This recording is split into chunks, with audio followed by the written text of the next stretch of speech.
What if I told you that IQ barely matters for career success? Wait, intelligence doesn't matter? It matters some. But 90% of top performers have high emotional intelligence. Only 20% have high IQ. So the smartest people aren't necessarily the most successful? Not even close. EQ predicts success twice as accurately as IQ. And unlike IQ, you can actually develop EQ? Exactly. Today I'll show you how. Welcome to Growth in Minutes. I'm Emma. And I'm Jake. Today we're diving into Emotional Intelligence 2.0. This book by Travis Bradberry and Greaves changed how Fortune 500 companies hire and promote. It's based on data from over 500,000 people. The largest study of emotional intelligence ever conducted. What did they find? EQ explains 58% of job performance. Across all industries and job types. That's more than half of what makes someone effective at work.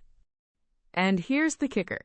People with high EQ earn $29,000 more annually on average. So it literally pays to be emotionally intelligent. The good news is EQ can be learned. Unlike IQ, which is relatively fixed after childhood. So there's hope for all of us.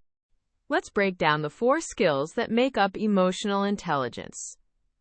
First, let's understand why EQ gets overlooked.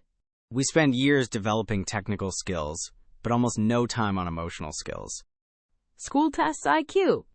Work tests EQ. So we graduate unprepared for what actually matters. Here's the core problem. Only 36% of people can accurately identify their emotions as they happen. We don't even know what we're feeling.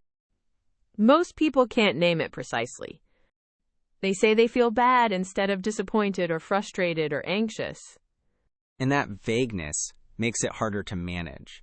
You can't regulate what you can't recognize. I've definitely reacted badly without knowing why. We all have. The brain's emotional center fires before the rational center can catch up. So we react, then think.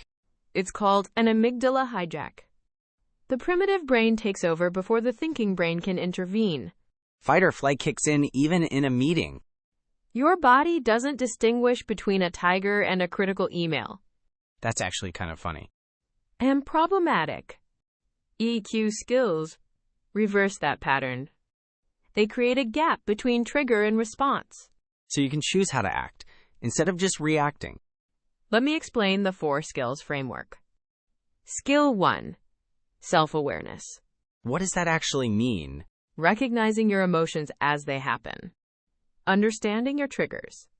Like knowing what sets you off. Your body often knows before your mind does. Tight shoulders might mean stress. Racing heart might mean anxiety. Physical signals as early warning systems. The key practice is emotional journaling. At the end of each day, write down what you felt and what caused it. Patterns start to emerge. You'll notice you always get frustrated in certain meetings or anxious before specific conversations. Awareness is the foundation. You can't manage what you're not aware of. Skill 2, self-management. This is using your awareness to direct behavior. So not just knowing you're angry, but choosing how to respond. Here's a powerful insight. Emotions chemically last only 6 seconds. Wait, only 6 seconds? After that, we choose to extend them by continuing to think about the trigger. So my hour-long frustration is mostly self-inflicted? The initial spike is automatic. Everything after is a choice. How do you use those 6 seconds? Deep breathing activates your parasympathetic nervous system. It literally calms the brain's threat response. Science-backed anger management. Another technique is reappraisal.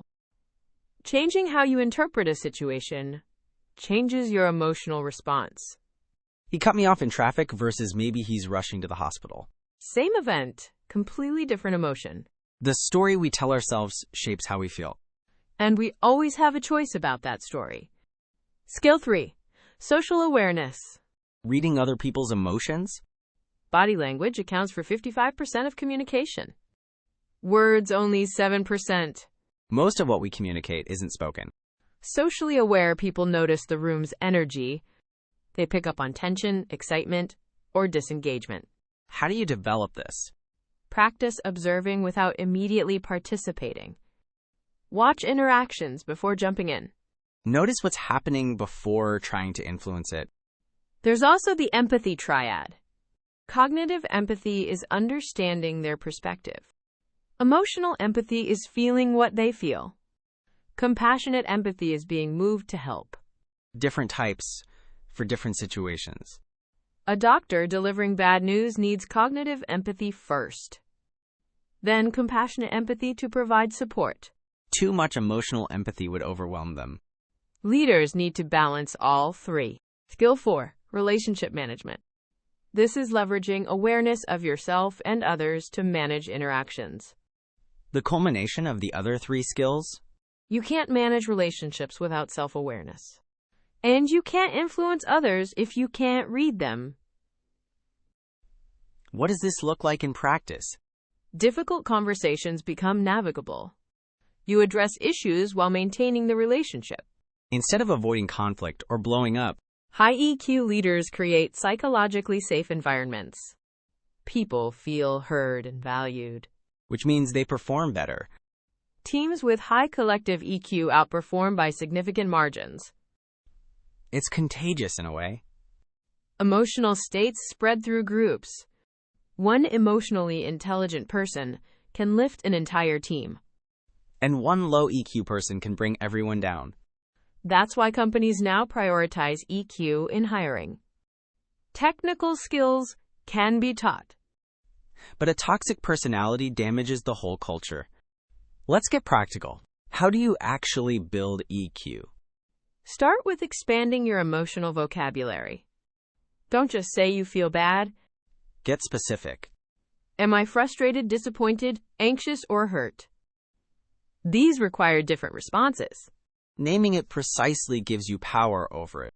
Research shows that simply labeling an emotion reduces its intensity. The brain calms down when you put words to feelings. Next, practice the pause. When triggered, count to 6 in your head. Letting that chemical surge pass. Then ask yourself what response serves you best. Instead of just reacting automatically. For social awareness, try this exercise. In your next meeting, spend the first 5 minutes just observing. Reading the room before contributing. Notice body language, tone, and energy levels. Who seems engaged? Who seems checked out? Then you can adjust your approach. If everyone looks tired, maybe save your big idea for later. Timing matters as much as content. For relationships, practice consistent emotional availability. What does that mean? Being present when someone needs to be heard. Not checking your phone during conversations. Building trust through small moments. Trust is built in drops and lost in buckets. What about when you mess up? Everyone has emotional hijacks. The key is repair. Going back and acknowledging it. A simple statement works well. I reacted poorly earlier. I was frustrated and took it out on you. That kind of honesty builds relationships. It shows you're aware and working on it. Progress, not perfection. The book emphasizes starting small. Pick one skill and practice it for 2 weeks. Before moving to the next. EQ develops through consistent daily practice, not occasional big efforts. Like building a muscle. Small reps every day beat one massive workout a month. What strikes me is how this affects every relationship, not just work. Your spouse, your kids, your friends. EQ is the foundation for all meaningful connection.